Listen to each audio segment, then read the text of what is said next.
Stop crying, Mom. It's gone. We needed the money. My daughter's voice sliced through the quiet of my living room like a serrated knife. Lauren, 38, stood by the fireplace, her arms crossed, her face a mask of impatience. I clutched the edge of my late mother's oak coffee table, my knuckles white, trying to process her words. You sold her necklace, I whispered, my voice barely holding together. The necklace, the only thing I had left of my mother. The one I'd worn every day since her funeral 12 years ago. The one with the sapphire pendant she'd given me on my 30th birthday, September 17, 1995. The day she told me I was stronger than I knew. Yeah, to a jeweler downtown, Lauren said, shrugging. We were drowning in debt. You wouldn't understand. If you're watching this, subscribe and let me know where you're watching from. Betrayal has a smell, sharp and sour, like milk gone bad in the fridge. Standing in my Seattle home, staring at my daughter and her husband, Greg, who was scrolling through his phone like this was just another Tuesday, I smelled it for the first time. My mother's necklace wasn't just jewelry. It was my ritual every morning. I'd clasp it around my neck, feel the cool weight of the sapphire against my skin, and hear her voice in my head. Keep going, Diane, now. It was gone. She'd claimed it was worth $8,000 to cover Lauren's credit card bills. Which jeweler? I asked, my voice steady, despite the storm inside me. Greg looked up, his eyes narrowing. Why, you're not getting it back. It's done. 12 hours earlier, I'd been tidying my bedroom when I noticed the necklace wasn't on my dresser. I'd worn it the day before, a Sunday, October 5, 2025, when Lauren and Greg came over for dinner. I'd taken it off to cook Mom's rule, no jewelry near the stove, and left it by the sink. I tore through the house, checking drawers, under furniture, even the kitchen garbage. Nothing. Then, I called Lauren. Did you see Mom's necklace last night? I asked. Her pause was too long, her tone too casual. Oh, that old thing. No, haven't seen it. That's when I knew. My daughter, who I'd bailed out of debt 3 times in the past 5 years, $15,000 total, never alone, always a gift, had taken it. The thing about being 62 is, you've seen enough to know when someone's lying. I'd built my bookkeeping business from scratch after my husband left me 20 years ago, raising Lauren alone while balancing ledgers for small businesses across Seattle. I didn't survive by being naive. So, I drove to the only jeweler I knew Lauren might trust, Goldstein's Fine Jewelry, a shop on 4th Avenue in Seattle that had appraised Mom's necklace 3 years ago for $12,000. The owner, Mr. Goldstein, recognized me the moment I walked in. Mrs. Harper, good to see you, he said, his brow furrowing as he noticed my expression. Is something wrong? I explained everything. Lauren's confession, the necklace, my mother's memory. He hesitated, then leaned closer. Mrs. Harper, when your daughter brought it in last week, we found something unusual inside the pendant. You need to see this. My heart stopped. Inside the pendant, Mom had never mentioned anything hidden in it. She'd worn it every day until she passed in 2013, always saying it was her lucky charm. Mr. Goldstein led me to a back room, where he pulled out a small velvet box. Inside was the necklace, the sapphire glinting under the shop's lights. We didn't sell it yet, he said. When we cleaned it, the back of the pendant popped open. There's a compartment. He gently pried it open, revealing a tiny, folded piece of paper. My hands trembled as I unfolded it. In my mother's handwriting, dated June 12, 1995, were the words, Diane, if you're reading this, trust your instincts. The combination is September 17, 1995. Below it was an address, 1428 Pine Street, Seattle. I stared at the note, my mind racing. September 17, 1995, my 30th birthday, when she gave me the necklace. A combination, an address. What had Mom hidden? Lauren and Greg had no idea what they'd stumbled into when they sold it. Can I have it back? I asked. Mr. Goldstein nodded. It's yours. Your daughter only got an advance of $2,000. I'll void the deal if you cover it. He added that advances are typically a small fraction of a retail appraisal because buyers assume wholesale pricing, condition risks, and the pressure of a quick sale. I wrote the check on the spot, my hand still shaking from the note. I needed answers, and I wasn't about to let Lauren know I'd reclaimed the necklace. Not yet. Back home, I sat at my kitchen table, the necklace in one hand, the note in the other. The address 1428 Pine Street was a storage facility I'd never heard Mom mention. I called my best friend, Clara, a retired private investigator who'd helped me track down clients who skipped payments. Diane, "This sounds like a safe deposit box," she said after I read her the note. "The combination could be for a lockbox.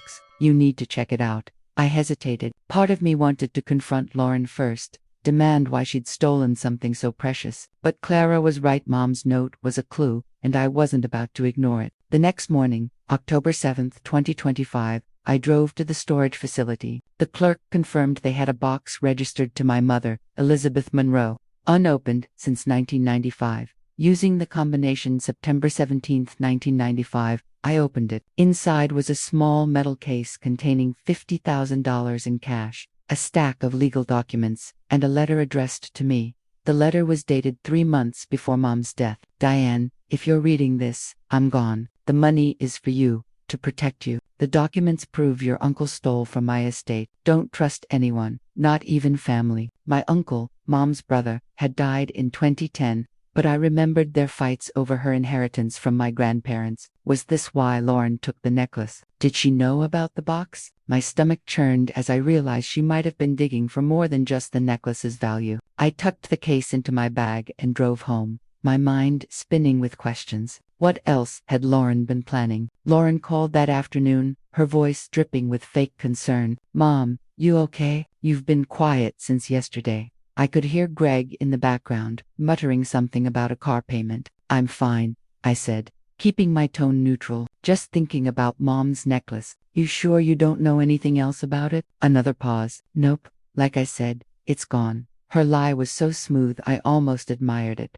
Almost. I decided to play along. "Well, I'm heading to the bank tomorrow to update some accounts. Maybe I'll look into replacing it." Greg's voice cut in, too eager. "You don't need to do that, Mom. Let us handle things. You should rest." There it was, their next move. Keep me distracted, maybe push me into signing over control of my finances. That night, I read through the documents from the lockbox. They detailed my uncle's attempt to forge Mom's will in 1994, claiming half her estate. Mom had fought him in court and won, but the legal battle drained her savings. The $50,000 was her way of ensuring I'd never face the same betrayal. But now, my own daughter was repeating history. I called Clara again. "Can you dig into Lauren and Greg's finances?" I asked. "I need to know how deep their debt is." Clara promised results in 48 hours. Meanwhile, I hid the necklace and the lockbox contents in a safe under my bedroom floorboards, a spot I'd installed after my divorce for important papers.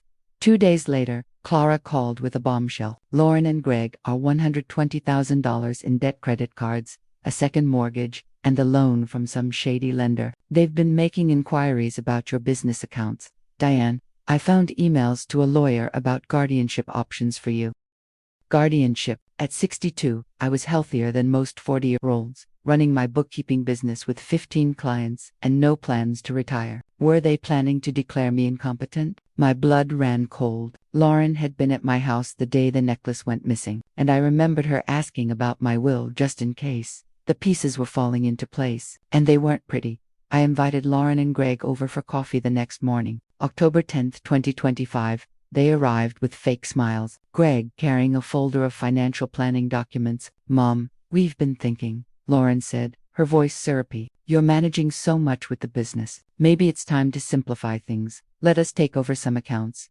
I sipped my coffee, watching Greg's nervous fidgeting. "You mean like a power of attorney?" I asked. Lauren's eyes lit up. "Exactly. It'd be so much easier for you." I smiled. "Let me think about it. By the way, I stopped by Goldstein's yesterday. They had some interesting things to say about the necklace." Lauren froze, her coffee cup halfway to her lips. "What things?" she asked, her voice tight. Greg shot her a look, but I kept my face neutral. "Oh, just that they hadn't sold it yet, and they found something inside it." I let the words hang, watching their reactions. Greg's phone slipped from his hand, clattering onto the table. "Inside it?" he stammered. "Like what?" I shrugged. "I'll find out soon. They're holding it from me." Lauren's face went pale, and I knew I'd hit a nerve. They didn't know about the note or the lockbox, but they were scared I was getting close to something. Over the next week, I worked with Clara and my lawyer, Patricia, to protect myself. Patricia drafted a new will, leaving my business and most of my savings to a local women's shelter I'd supported for years. Lauren and Greg would get a small trust, $25,000 a year. Enough to live, but not enough for their lavish lifestyle. I also filed a police report about the necklace theft, naming Lauren as the seller based on Goldstein's receipt. Clara's investigation uncovered more. Lauren had contacted a shady appraiser 6 months ago, asking about hidden compartments in vintage jewelry. She'd known the necklace might hold a secret, but she didn't know what. That's why she sold it, to see what it would uncover. The climax came on October 18, 2025. When I invited Lauren and Greg to dinner, I'd told them I was signing the power of attorney, and they arrived practically giddy, Greg clutching a pen like it was a winning lottery ticket. "Mom, this is the right move," Lauren said, her smile too wide. "We'll take care of everything." I nodded, sliding a folder across the table. "Here's the paperwork. But first, I have a question. Why did you ask an appraiser about hidden compartments in Mom's necklace?" Lauren's smile vanished. "What? I didn't," I cut her off, pulling the necklace from my pocket and dangling it in front of them. "Goldstein gave it back. And this?" I held up Mom's note. "It led me to a lockbox with $50,000 and proof you've been planning to take my money for months." Greg stood, his chair scraping the floor. "You can't prove anything," he shouted. Lauren grabbed his arm, her voice shaking. "Mom, you're confused. You're not thinking straight." I laughed, a cold sound even to my own ears. "Oh, I'm thinking just fine. The police have the receipt from Goldstein's, and Clara's got emails proving you inquired about my accounts. You thought you could sell Mom's necklace, find her secrets, and then control my money by declaring me incompetent." The room was silent except for the ticking of my kitchen clock. Lauren's eyes filled with tears, but they weren't for me. "We were desperate," she whispered. "The debt we thought the necklace might lead to more." The police arrested Lauren and Greg the next day for theft and conspiracy to commit fraud. The emails Clara found, combined with the jeweler's testimony and the lockbox documents, were enough for charges. Lauren confessed to selling the necklace, claiming she only wanted to help. Greg stayed silent, but his texts to the shady lender sealed their fate. They're facing up to 5 years, though their lawyer's pushing for probation. My granddaughter, Sophie, 14, called me in tears. "Grandma, I didn't know," she said. "Can I still see you?" I told her she'd always have a place with me, no matter what her parents did. In the weeks that followed, I sold my bookkeeping business for $1.2 million and moved to a smaller house near Lake Washington, a cozy place with a garden where I could plant Mom's favorite roses. The $50,000 from the lockbox went to Sophie's college fund,